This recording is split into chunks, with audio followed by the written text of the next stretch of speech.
Next, I'll specify the magnitude for the rest of the static load cases. So first I'll specify for braking load. I'll go to static load. So this is the beam element load. I'll click on element. So I'll select the load case as braking load. I'll not select the load group name because I'll not be using this in the construction stages. This is after the post CS, post construction stage. The load type I'll select uniform and global X. So this longitudinal load should be applied to the notional lanes. So I have calculated based on the notional width, which comes up to 4.5 kilonewton meter. I'll apply this to girders. I'll go to group or works tab.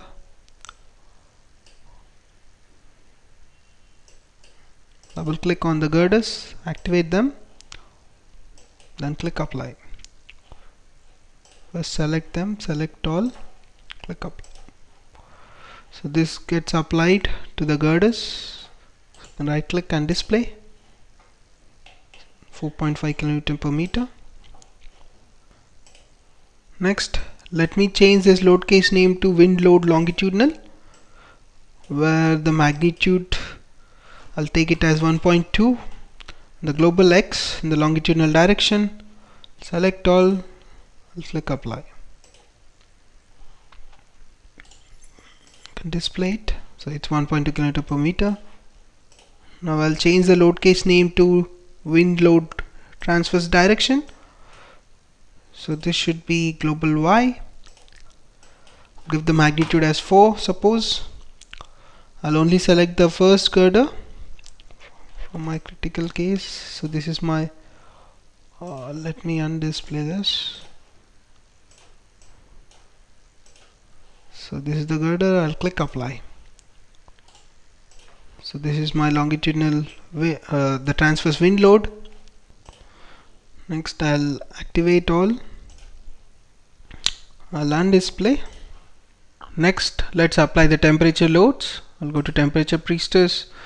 So you have different temperature loads. First is the element temperature, which is nothing but the uniform temperature, and this is for the linear temperature gradient. And if you have a non-linear temperature gradient, you can go for beam section temperature. I'll click on element temperature. So here I'll select the temperature rise. So my initial temperature is 0. I'll take the final temperature rise as 43. I'll select the girder. I'll click apply. I'll change this to temperature fall. Give this as minus 32.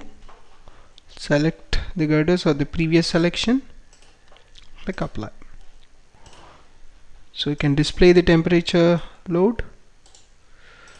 So this is my rise, this is my fall. I'll close. Next I'll define the beam section temperature, which is nothing but the gradient temperature along the beam cross section. Click here. Change this to positive temperature gradient. I'll select the section type as PSC or the composite. So based on this figure, you can define the temperatural variation along the cross section. So first the material, I'll take element, and the reference top. From the top you can specify the distance and the temperature at that point. Then the width, so I'll take section, so the software will calculate the section or the width of the section automatically. So the h1 indicates this distance, so I'll take that as 0 mm, and the h2 as, change the units to mm for my convenience.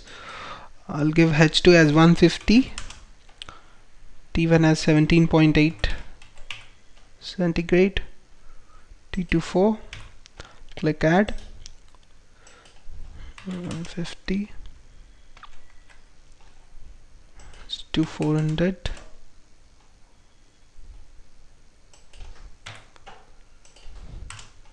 click add,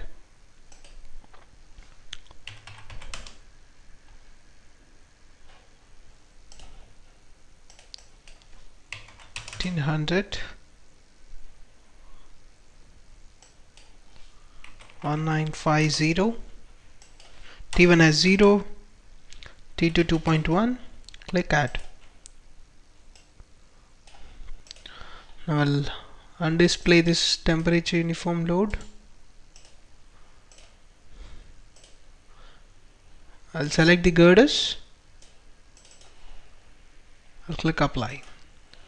So this beam section cross section temperature gets applied to the girders. I'll click close, click again for the negative temperature gradient, select that, select PSC composite reference width as section, give H1 as 0 to 250 mm, 0.37, click add.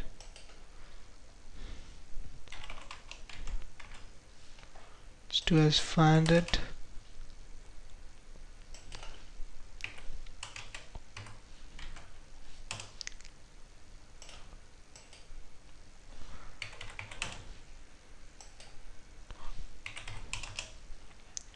I'll give the beam section temperature variation in parts, like I'm adding each part now. Minus 0.8, click add.